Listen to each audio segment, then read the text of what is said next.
E aí pessoal, tudo bem?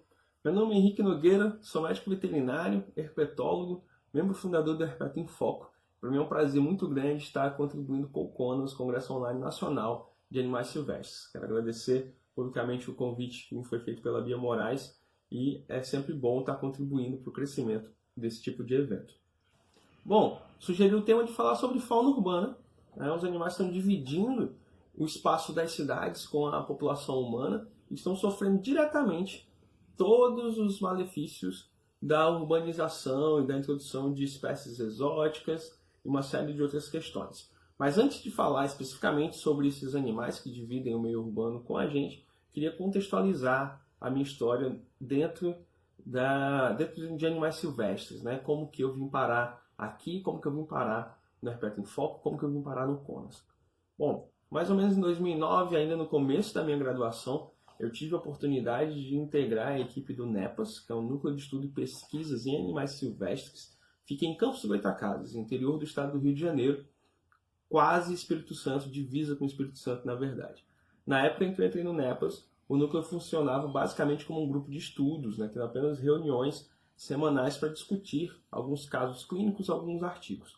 Com o tempo, o núcleo foi crescendo e passou a receber animais advindos de apreensão, animais resgatados pelos órgãos ambientais, municipais, estaduais, e passou a fazer o tratamento, a reabilitação e a destinação desses animais também. Né? E foi no NEPAS que eu tive a oportunidade de lidar com várias espécies, oportunidade de me aperfeiçoar dentro de animais silvestres, dentro da medicina veterinária, e conheci muita gente legal, biólogos veterinários, zootecnistas, e inclusive um grande amigo meu, Carlos Alberto Pereira Júnior, que entrou no NEPAS também ali mais ou menos em 2010, 2011, e foi com ele que a gente criou, como uma vertente do NEPAS, o Herpeto em Foco. Na época, o NEPAS recebia bastante serpentes, bastante répteis, e eu e o Carlitos, né, como a gente chamava ele, como a gente ainda chama ele, costumávamos fotografar esses animais.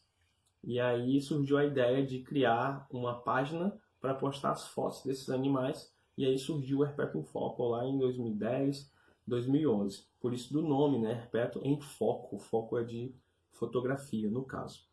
E hoje ganhou a proporção que, que vem ganhando, né? E eu quero agradecer demais o apoio de vocês, todo mundo que segue o Herpeto em Foco. E se você ainda não segue o Herpeto em Foco, vai lá dar uma olhada, tem um conteúdo muito legal sobre anfíbios e répteis, tanto conteúdo de biologia quanto conteúdo de medicina veterinária, beleza? Espero vocês lá. E aí, voltando ao assunto, né? Nesse meio de trabalhar com animais silvestres, de receber esses animais lá na universidade, lá no NEPAS, surgiu a curiosidade, por que esses animais estão chegando? E aí, em 2010, 2011, eu comecei o meu trabalho de monografia intitulado Fauna Urbana de Campos do Goytacazes, né? Onde eu avaliei esses animais que chegavam no NEPAS e avaliei também os animais que tinham nos fragmentos verdes, né? Nas áreas de mata, as pequenas áreas de mata que ainda existiam dentro da cidade de Campos do Goytacazes, né? Dentro do centro urbano propriamente dito. E aí surgiu esse interesse de estudar fauna urbana e estudar esses conflitos associados com a população humana. Mas o que é de fato essa fauna urbana? Quem são esses animais? Tem uma definição que fauna urbana são as espécies que utilizam os ecossistemas dominados por humanos. Eu não gosto muito desse termo, mas é o termo que é utilizado, ecossistemas dominados por humanos. Que ecossistema é esse? São as cidades, tanto no âmbito dos grandes centros urbanos, quanto nas pequenas cidades mais ruralizadas, digamos assim, nas áreas rurais também. E aí a gente tem um espectro. E aí a gente tem esse espectro, né? Desde as áreas urbanas mais adensadas até as áreas periurbanas, as áreas rurais, com uma diferença significativa de fauna nessas áreas, porque os conflitos que a gente vai encontrar também são diferentes e as modificações do ambiente natural também são diferentes. Então a gente tem desde a fauna que está lá nos grandes centros urbanos, adaptada a viver entre os prédios, a viver nos bueiros, a viver fugindo dos animais domésticos. A gente tem a fauna que vive na periferia, né, nas áreas de transição de cidade, floresta, e a gente tem também a fauna que vive nas áreas rurais, que aparece vez por outra em propriedade rural, que invade um galinheiro, que é a fauna que é mais fácil de ser caçada, é mais fácil de ser predada. A gente tem esses três espectros da fauna urbana, que a gente pode considerar como fauna urbana. E aí o que é de fato, né? Quem são esses animais que se adaptaram aos ecossistemas dominados por humanos? A gente tem a fauna nativa e a fauna exótica.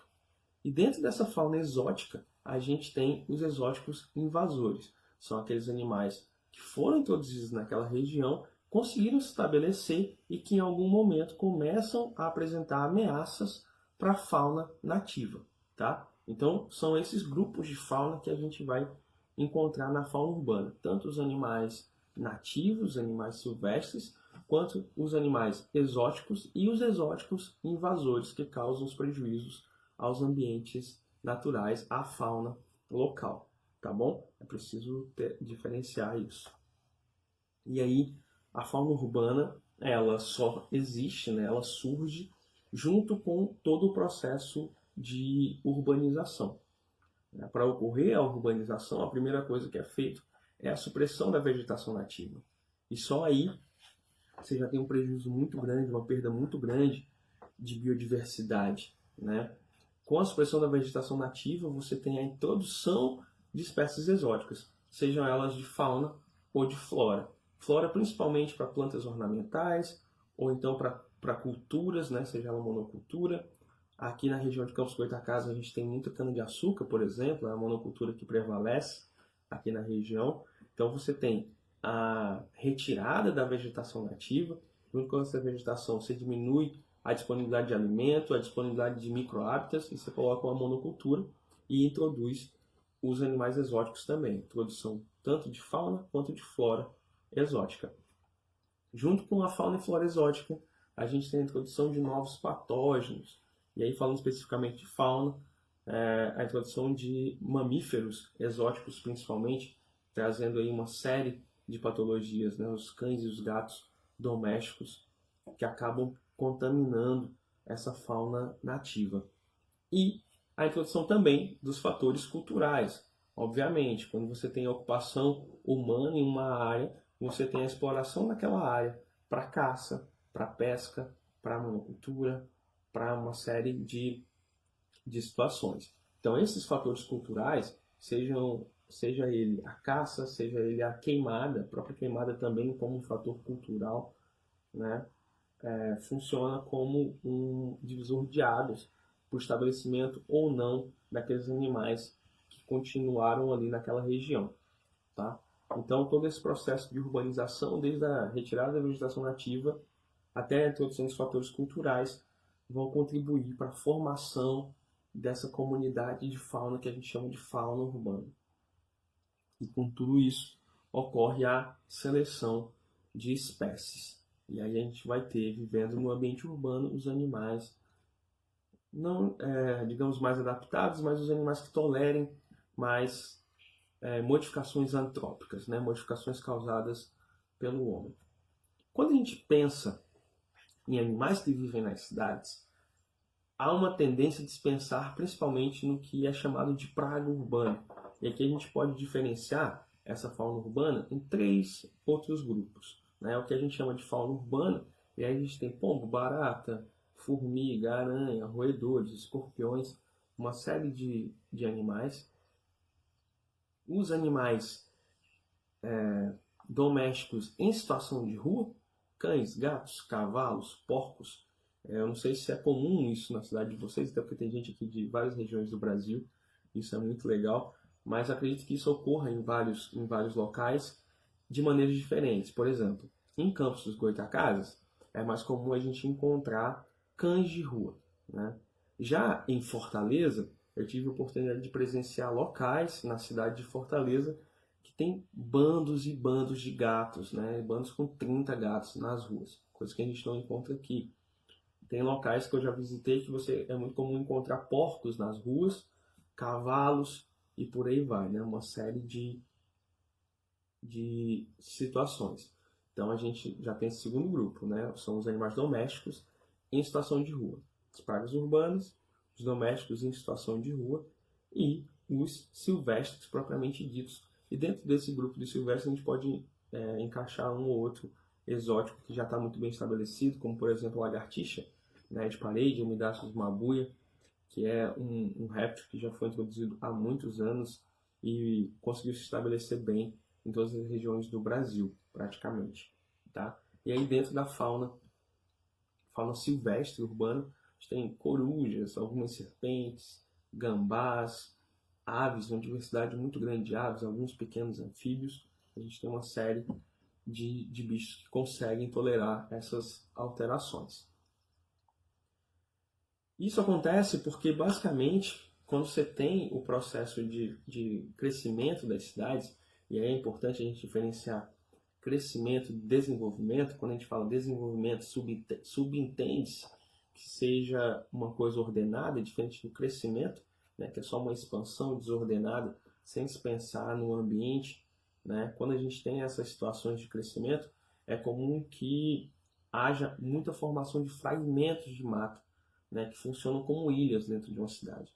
Essa imagem que eu estou mostrando é uma visão aérea de Campos do Goytacazes, por exemplo, onde a gente pode observar que no meio da cidade tem algumas lagoas e alguns fragmentos de mata. A cidade é circundada por monocultura, por pasto e por cana-de-açúcar, e no meio dessas monoculturas também tem fragmentos de mata, e aí fica a fauna ilhada nesses fragmentos, tentando alcançar outros locais, e aí nesse trânsito da fauna ela vai encontrar uma casa, um prédio, uma estrada, e vai haver esse conflito com a população humana. Mas isso acontece só aqui em Campos? Não, isso acontece em Belo Horizonte, isso acontece no Rio de Janeiro. No Rio de Janeiro, por exemplo, a gente tem a cidade crescendo em direção aos morros, né, em direção aos inselbergues, essas grandes ilhas de vegetação que existem no Rio de Janeiro. Né? Para quem não sabe, inselbergue é como se fosse essa, não sei se fosse uma projeção, né? Mas essas grandes rochas que existem no meio da cidade, isoladas de cadeias de montanha. É como se fosse uma ilha no continente, né? E a vegetação desse inselbergue é único, a fauna desse inselbergue também tende a ser único ou muito bem especializada. E o que a gente encontra no Rio de Janeiro é já a cidade crescendo e invadindo esse inselbergue, que é um problema seríssimo, né? Porque uma vez devastado, dificilmente vai conseguir se recuperar as condições daquele local. E aí, né, mais uma vez uma foto de Campos do Goytacazes, a gente pode encontrar o que? A gente encontra corujas, tamanduás, ouriço, sapo, serpentes, uma diversidade de bichos em cada um desses microhábitats da cidade. A gente tem as áreas próximas às lagoas, aos rios, a gente tem os bueiros também funcionando como um microhábitat, a gente tem os forros das casas, os revestimentos que servem de abrigo e de nidificação, a gente tem as áreas de depósito de lixo que servem como fonte de alimento. Então todas essas áreas vão ser exploradas por essa fauna para tentar se estabelecer. Aqui, vocês terem ideia do que acontece nessa região, a gente tem um fragmento de mata isolado no meio da cidade. A tendência é que cada vez hajam menos animais, menos fauna nesses fragmentos e que eles consigam se estabelecer no meio da cidade e que, infelizmente, as espécies que não conseguem isso acabam desaparecendo, acaba havendo extinção local desses animais. Com esses fragmentos também, com essa fragmentação, com a criação das estradas e a retirada da vegetação nativa, a gente tem a facilitação do acesso às áreas de mata. Né? Isso é um problema também, porque isso facilita os processos de caça desses animais. Outra situação que vem dos fatores culturais, né? A caça, muitas vezes, a caça pode ser para subsistência, isso acontece em comunidades tradicionais, mas também acontece a caça por esporte, a caça para simplesmente ter uma carne diferenciada para usar como tira-gosto naquela cachaça do final de semana, né? Eu vejo isso acontecendo frequentemente aqui nessa região. A entrada e a saída facilitada dessas áreas de mata para caça e para apanha de aves. Além disso, a facilidade que os animais domésticos têm também para chegar nessas áreas. A gente tem, por exemplo, predação de várias espécies por gatos, e o contrário também acontece quando os animais domésticos são predados pelos silvestres, né? No caso de uma onça pintada predando um cachorro e uma onça parda acuada dentro de uma casa por um cão doméstico. Essas situações também acontecem, tá? E isso tudo vai levar à redução do número de espécies, né? A redução dessa diversidade e a permanência, a tendência de permanência das espécies mais generalistas, as espécies que toleram mais alterações, tá? Essa vai ser a fauna urbana propriamente dita, vão ser os animais silvestres que ocupam a área urbana. E quem são esses animais silvestres que ocupam a área urbana? A gente pode encontrar uma diversidade muito grande desses animais. Obviamente que para cada cidade a gente vai ter grupos animais diferentes, né? Não tem como a gente traçar um perfil de fauna urbana que sirva para o Brasil como um todo, até porque a história de ocupação de algumas regiões do Brasil é diferente. E além disso, os aspectos culturais dessas regiões também são diferentes, né? Isso tudo, como eu já falei, influencia no tipo de fauna que vai conseguir se estabelecer ali. Mas de maneira geral, a gente tem uma diversidade muito grande de bichos, né? Eu vou citar alguns animais que talvez sejam mais comuns para várias regiões do Brasil, mas dá para extrapolar isso para uma série de outros grupos, né? No grupo dos mamíferos, a gente tem um grupo muito bem estabelecido no ambiente urbano, que são os morcegos, né? E os morcegos, eles são demonizados, né? Com as questões referentes à transmissão de raiva e à transmissão de histoplasmose, né? Histoplasmose é uma doença respiratória causada por um fungo, histoplasma, que está presente nas fezes de morcegos, mas também está presente nas fezes de aves, né? Um fungo que se desenvolve muito bem nas fezes desses animais. Então, os locais com morcegos tendem a ser condenados por conta da possibilidade de transmissão, de se contaminar com o histoplasma, além da raiva. Mas, independente disso, os morcegos têm um papel essencial, tanto no controle de pragas, né? Tem uma série de espécies de morcegos que se alimentam de insetos, quanto na dispersão de sementes, no caso dos morcegos que se alimentam de frutas, e na polinização também, né? Os morcegos que se alimentam de néctar. A gente tem uma série de espécies que vivem no ambiente urbano e conseguem fazer esses papéis de dispersor de semente, de polinizador, de controlador de pragas. E aí, se você não favorece a permanência dessas espécies no meio urbano, a tendência é que a gente tenha uma diversidade menor de plantas e aí aquela cascata, né, de diminuição da diversidade. Então, às vezes, proporcionar um ambiente em que esses animais consigam buscar alimento vai proporcionar a manutenção da biodiversidade. Ainda em mamíferos, né, capivaras também são animais muito bem distribuídos, pelo menos aqui no Sudeste. A gente encontra bandos e bandos enormes de capivara que causam problemas, causam vários transtornos no ambiente urbano, porque são bichos grandes, né, que causam acidentes, são frequentemente atropelados. E como que esse bicho tão grande assim consegue se estabelecer na área urbana? Basicamente, porque a gente retirou os predadores, né? A gente retirou os grandes predadores dessas áreas urbanas, a gente enxotou, digamos assim, as onças, as grandes serpentes que predariam essas capivaras, e deu para a capivara um local de disponibilidade de alimento muito grande. Quando você tem a retirada da mata nativa para colocar um pasto, por exemplo, uma monocultura, você favorece a obtenção de alimento por essa espécie. É um bicho pastador, né, um roedor pastador, que quando chega nessas áreas consegue se estabelecer muito bem, por ter muito alimento e por não ter predadores. E por isso que em alguns locais as capivaras são consideradas pragas, né? Eu também não gosto desse termo, mas é isso que acontece e a culpa é basicamente nossa por estarmos deixando os predadores desses animais cada vez mais distantes das áreas urbanas. Os gambás, saruês, sariguê, tem uma série de nomes, dependendo da região do Brasil que você está. Os gambazinhos são de Delphis aurita, gambá de orelhas pretas, mas também tem o gambá de orelhas brancas, né, o de Delphis albiventris. São bichos bem distribuídos, talvez os marsupiais mais comumente encontrados em ambiente urbano, e é um animal que consegue se estabelecer muito bem, consegue se adaptar muito bem, consegue se virar com o que ele encontra no lixo, consegue abrigo em qualquer cantinho nas casas. E é um bicho que está muito bem distribuído e ele é muito perseguido também, porque muitas pessoas acham que esses bichos são ratos, né? Tem até uma colega nossa, a Amanda Braga, está fazendo iniciação científica no NEPAS, estudando a dieta desses animais no ambiente urbano. O que é que favorece a grande adaptação desses animais nos ambientes urbanos? Do que é que ele se alimenta? Onde que ele consegue alimento? Ela está estudando isso, em breve vai ter novidade aí para vocês de publicação sobre essa questão, né? Mais um estudo para a gente entender como que esses animais se estabelecem na área urbana.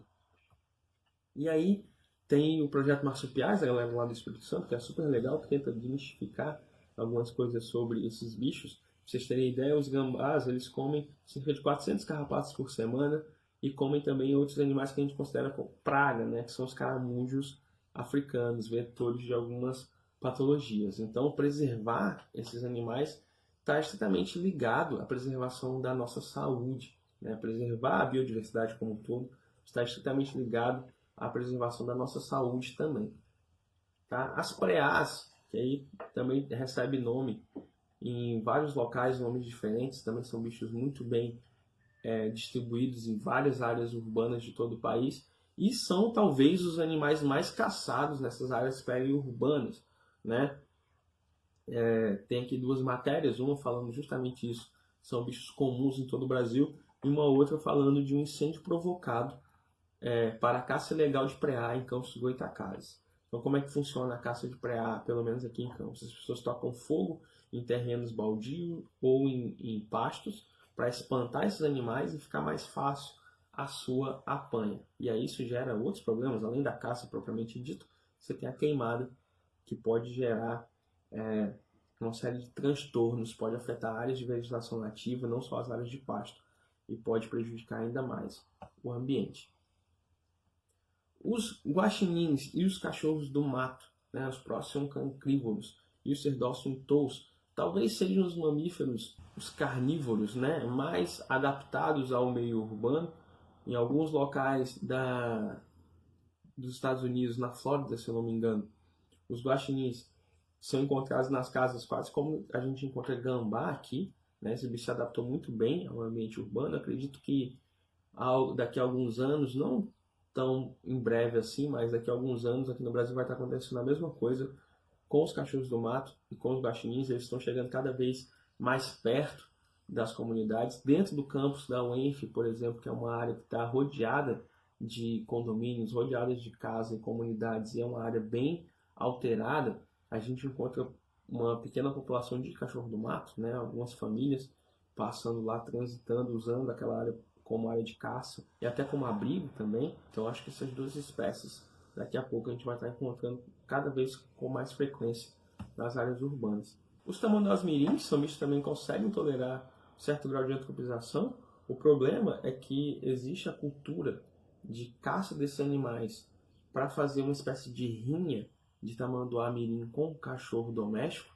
Isso acontece aqui em Campos. Eu vou dar vários exemplos de Campos Goytacazes porque é a área que eu estou acostumado a trabalhar, mas acredito que isso ocorra em outros locais do Brasil também. Acredito que não seja uma coisa única de Campos, né, peculiar de Campos. Mas a gente recebe muito tamanduá atacado por cão, principalmente porque eles são colocados para brigar com esses cães. É uma espécie de rinha onde rola aposta e uma série de outras coisas.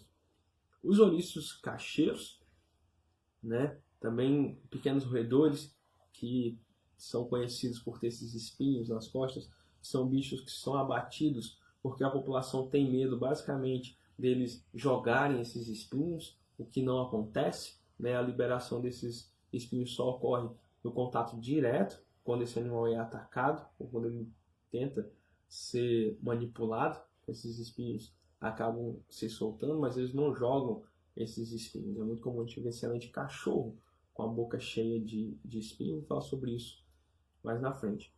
Quanto aos primatas, a gente tem um problema aqui de populações de primatas, de saguis especificamente híbridos, né? São híbridos de saguis da caatinga com saguis do cerrado, e essa população acaba sendo mais tolerante às alterações antrópicas e compete com as espécies nativas, principalmente com o mico-leão dourado. É um dos problemas na conservação do mico-leão dourado, a presença desses saguis híbridos, além do fato de serem espécies muito traficadas também. Muitas pessoas compram esses animais para ter como animal de estimação, assim como os macacos pregos, né? Eu já presenciei um caso de um senhor que gostava de ter macaco e ele pedia para um caçador pegar um filhote, e aí esse cara comprava desse caçador e o filhote, porventura, morria e ele simplesmente ia lá e comprava outro. A gente tem todos esses casos, né, dessas populações periurbanas. Os bugios, que apesar de ter um número relativamente grande aqui nessa região, sofreram bastante quando teve o surto de febre amarela, porque além desses animais se contaminarem, né, com a febre amarela, serem suscetíveis a essa enfermidade, a população ainda abatia os macacos com medo de serem contaminados, porque há uma crença de que o macaco transmite a febre amarela, o que não é verdade. Então, além dos animais sofrerem com a doença, eles sofrem com a população também abatendo esses indivíduos por medo. Quanto às aves, difícil entrar em detalhes em aves, porque é uma diversidade muito grande. Muitas aves passam na área urbana e utilizam essa área só como puleiro, só como descanso. Muitas delas conseguem utilizar as marquises dos prédios para identificar os forros das casas, conseguem buscar alimento nesses poucos fragmentos que tem na área urbana. Algumas espécies conseguem se alimentar de roedores e insetos que são atraídos pelo nosso lixo, como é o caso de alguns rapinantes, algumas corujas.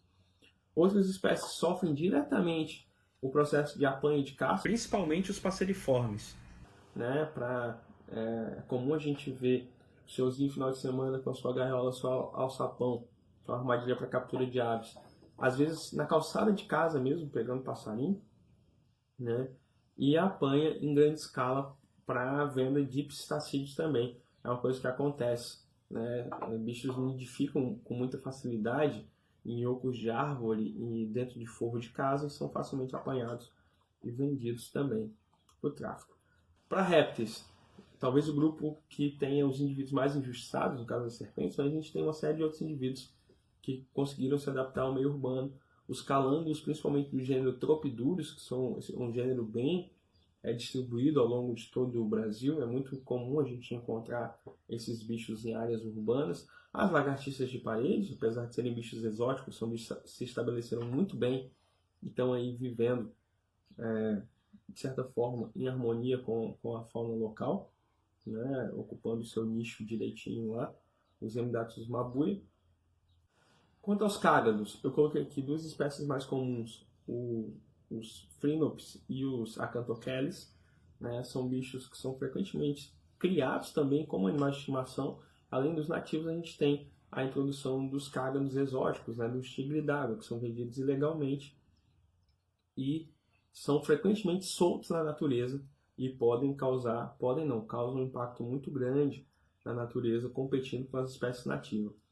Os jabutis, principalmente o Chelonoidis carbonaria, que é uma espécie que em alguns locais não se sabe nem se a população é natural daquele local ou se é uma população que veio de animais de estimação e foram bichos que foram soltos naquela área, né, também por ficarem muito grandes. São bichos que são criados constantemente. Existe até um mito que fala que para problemas respiratórios você tem que criar um bicho desse embaixo da cama. Eu mesmo já atendi vários jabutis que eram criados dentro de caixa de sapato ou dentro de caixa de feira, embaixo da cama, para a pessoa melhorar de problema respiratório. Eu queria dizer que isso não funciona, não tem comprovação científica. Então, se você conhece alguém que faz isso, por favor, peça para ela não fazer mais, porque os animais sofrem bastante nessas situações, né? Quanto às serpentes, talvez o bicho mais comum seja a jiboia, né, que se encontra no Brasil praticamente todo, e são bichos mais comuns de serem visualizados em áreas urbanas.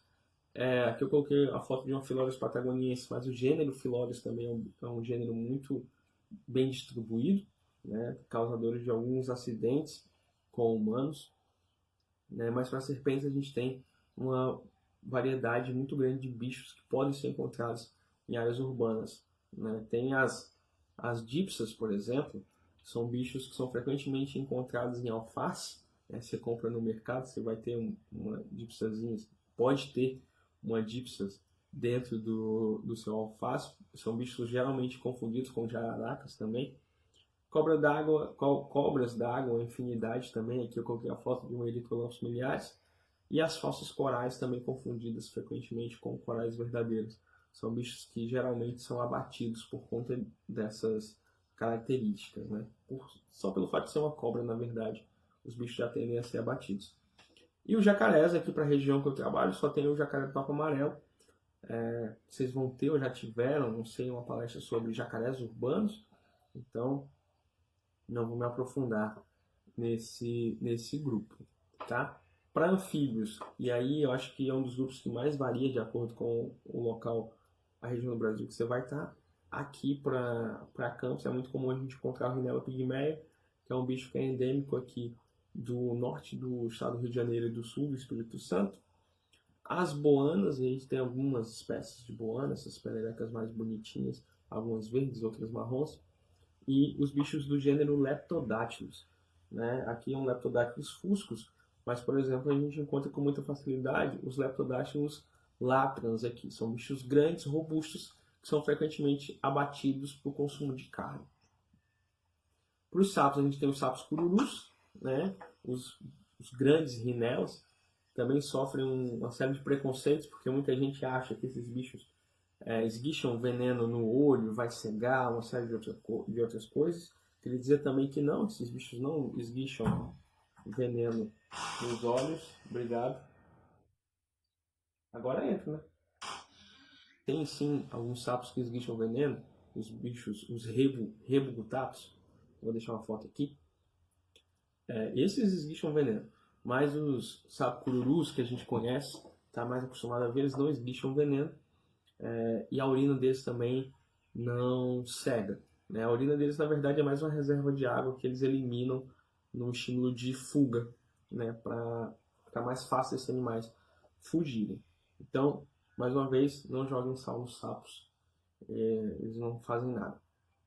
Pererequinha de banheiro, os bichos do grupo Synax, tem várias espécies também, que várias pessoas têm medo, tem nojo, na verdade, né? O bicho fica lá no banheiro, a pessoa tem medo de pular em cima, não sei o que, uma série de situações. Essas são algumas das espécies que podem ser encontradas. Obviamente, essas listas podem ser bem maiores. Eu botei só algumas amostras de cada um desses grupos, né? Por exemplo, no meu trabalho de monografia, de fauna de áreas urbanas, se eu não me engano, foram quase 300 espécies. Isso porque eu não fiz amostragem de morcego, por exemplo, né? Não avaliei morcegos e roedores também, não coloquei armadilha para roedor. Então, tem esse viés aí da amostragem, mas foi um número bastante alto. Obviamente que isso vai variar de acordo com o local que você está, né? E o que garante a ocupação dessas espécies? O que garante essa diversidade? Como que esses animais conseguem ter sucesso na ocupação urbana? Bom, o sucesso desses animais na ocupação urbana vai depender da capacidade desses animais de encontrarem alimento com facilidade, encontrarem abrigo com facilidade e não encontrarem a gente com facilidade, porque a gente tende a matar esses animais. Então eu coloquei aqui uma foto de uma onça que foi pega dentro de um galinheiro. Então imagina para um animal que está perdendo o seu hábitat natural, né? Estava em desmatamento, a disponibilidade de alimento é lá embaixo e aí ela se depara com uma propriedade rural que tem um galinheiro, né? Para esse bicho é um banquete. Então tá lá a onça vivendo tranquilamente dentro do galinheiro com as galinhas todas abatidas ao seu redor. Algumas vezes tem sucesso na remoção desses animais, algumas vezes esses animais infelizmente são abatidos pelos proprietários dos galinheiros. Tem até um projeto de galinheiro à prova de onça. Vou deixar a foto aqui também. Eu vi esses dias no Instagram, achei sensacional. Acho que a gente podia pensar em ampliar isso para outras regiões do Brasil, para outras espécies também. Parabéns para a galera que teve essa sacada. E também tem muitos animais que conseguem encontrar alimento em lixões. Lixo, para alguns animais, é uma fonte riquíssima de alimento, não só pelo que está no lixo em si, mas porque esse lixo atrai insetos e atrai roedores. Tem outra questão também que eu comentei, que é a capacidade desses animais de evitarem os humanos. Existe um estudo que foi feito que diz que alguns animais estão se tornando cada vez mais noturnos para evitar os humanos. A gente tem um hábito mais ativo durante o dia, é mais comum a gente estar ativo durante o dia, durante a noite a gente tende a ficar dentro de casa, e aí esses animais se utilizam disso para poder ser mais ativo durante a noite e conseguir trafegar, e conseguir arrumar abrigo e alimento durante a noite, que é o período onde tem menos humano ativo. Tá? Então isso também está acontecendo, essa capacidade de algumas espécies alterarem o seu comportamento para poder evitar o contato com humanos. Isso é essencial para o sucesso na ocupação do ambiente urbano. Tá, e esses animais estão ocupando o meio urbano, mas por que a gente tem que preservar esses animais? Bom, eu gosto de começar falando que a gente tem que preservar porque isso é constitucional. A Constituição Nacional, a Constituição Brasileira, ela é muito bonita, ela é muito poética, ela tem a minha idade, ela é de 88, e se ela fosse seguida à risca, a nossa vida seria bem melhor e a vida dos outros bichos também seria bem melhor. Tem um trecho da Constituição que fala: todos têm o direito ao meio ambiente ecologicamente equilibrado, bem de uso comum do povo e essencial à sadia qualidade de vida, impondo-se ao poder público e à coletividade o dever de defendê-lo e preservá-lo para as presentes e futuras gerações. Bom, só aí a gente já resolveria uma série de problemas, mas como eu disse, a Constituição ela é poética, mas ela não é prática ou ela não é seguida do jeito que deveria. Só aqui a gente já poderia resolver os problemas, mas isso não acontece. Então por que a gente deve preservar esses animais, já que a gente não segue a Constituição? Bom, vou dar alguns motivos, como por exemplo, o controle de pragas urbanas. Esses animais eles conseguem controlar uma série de outros animais que a gente considera como praga. As lagartixas, os marimbondos, pequenos roedores. Essa fauna urbana ela tende a estar em equilíbrio e essas pragas tendem a ser controladas por esses animais, por essa fauna urbana. Quando a gente retira as lagartixas, quando a gente retira as corujas, quando a gente retira os gambás, a tendência é que essas pragas se multipliquem cada vez mais rápido. E aí lembrando que isso está diretamente relacionado à saúde humana também. A polinização e a dispersão de sementes, uma série de espécies de mamíferos e de aves fazem isso. Então, preservar, dar condições para que esses animais se estabeleçam no ambiente urbano, dar condições que a gente tenha a manutenção da biodiversidade, a diversidade de fauna e de flora. Esses animais vão estar dispersando sementes, vão estar polinizando plantas, e essas plantas vão estar reproduzindo, e a gente vai ter cada vez áreas mais verdes, mais reflorestadas. Há também, além do controle de pragas, o grande potencial farmacológico que uma série dessas espécies tem. O exemplo mais clássico é o captopril, que é um medicamento utilizado para controle de pressão, que é derivado do veneno de jararacas. Então, se a gente simplesmente abatesse esses animais, a gente nunca teria capacidade de produzir esse medicamento, esse e vários outros medicamentos. Então, se a gente simplesmente abatesse esses animais, a gente não teria capacidade de produzir esse medicamento, esse e vários outros. Agora, imagina a quantidade de coisas que a gente perde quando a gente desmata uma área, ou quando a gente simplesmente mata um animal por medo ou por alguma crença. A gente está perdendo um potencial gigantesco, e perder esse potencial também é perder dinheiro. A gente tem que começar a pensar que perda de biodiversidade é perda de dinheiro também. Tem que pensar no potencial financeiro que esses compostos têm, que a gente está perdendo simplesmente por matar esses animais. Tá? E quais são os conflitos além da matança indiscriminada? A gente tem os mais comuns: os atropelamentos, a partir do momento que você está tendo ocupação humana naquela área, tendência é que você construa estradas, tendência não é necessária a construção de estradas, e essas estradas vai ter o fluxo de bicicleta, carroça, moto, carro, tudo isso vai gerar um impacto à fauna e à flora local, mas comum os atropelamentos. E aí, ó, volta aqui aquela nossa dupla dos bichos mais comuns aqui, os guaxinins e os cachorros do mato, ambos atropelados. Alguns a gente consegue reabilitar, outros infelizmente a gente já encontra mortos.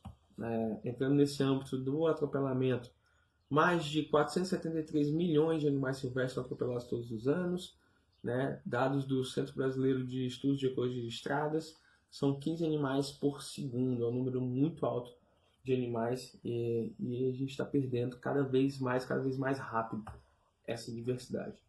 Colisão com janelas, né, também é um problema muito sério, principalmente nos prédios que colocam aqueles blindex gigantescos. Na própria UENF a gente tem esse problema. A universidade tem alguns prédios que têm janelas muito grandes e essas aves tendem a colidir com essas janelas. Algumas vezes essa colisão é fatal, essas aves acabam morrendo, dependendo da velocidade que essa ave está. A gente tem fratura de membro ou o próprio rompimento de sacos aéreos cervicais, o rompimento do inglúvio, né, que é o papo, que é aquela bolsa que algumas aves possuem para estocar alimento. Então, essas situações também são comuns. A introdução de exóticos, né, no caso os domésticos, e os conflitos desses com os silvestres, mais uma vez, aquilo que eu falei do ouriço, né, uma foto aqui de um cão que atacou um ouriço, e aí geralmente a gente tem a divulgação da notícia como sendo o contrário. A cão é atacado por ouriço, nunca ouriço é atacado por cão. E o que geralmente acontece é que o cão vai para o veterinário para retirar esses espinhos e o ouriço acaba morrendo, sendo largado lá, ou a população mata esse ouriço porque o ouriço atacou o cão e não foi o cão que atacou o ouriço. A transmissão de patógenos, né, e outras enfermidades, aqui é um exemplo de um cachorro do mato com sarna, né, com sarna sarcóptica, sarna de cachorro doméstico. É um animal que vivia numa área periurbana que acabou se contaminando, provavelmente em contato com algum animal doméstico, está na área que tinha um animal doméstico contaminado. Só que para esses animais que são muito suscetíveis a essas infestações, essa infestação acaba sendo fatal, pode ser fatal. Nesse caso, o animal veio a óbito praticamente no mesmo dia que a gente recolheu. Já estava muito desidratado, já estava muito caquético, as placas de sarna ocupavam o corpo do animal inteiro.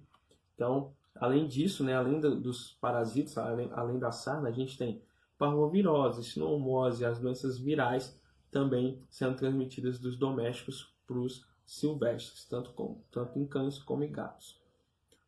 Mais uma vez, os gatos, né, como predadores de fauna nativa e como exterminadores de fauna nativa, na verdade, a gente tem já uma série de espécies que foram extintas pelo simples fato da introdução de populações de gatos naquelas regiões, né? Esses exemplos aqui são na universidade, onde a gente tem alguns gatos soltos que eles ficam predando os animais silvestres.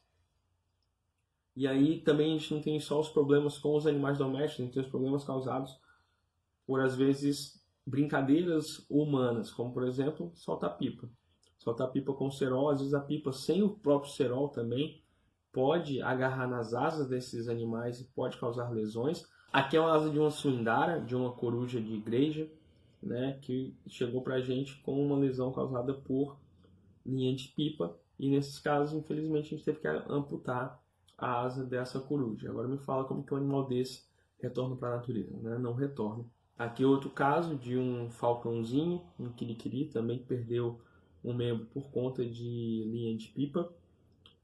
Além das linhas de pipa, a gente tem as bandeirinhas de São João, de Copa do Mundo, que as pessoas colocam e não retiram.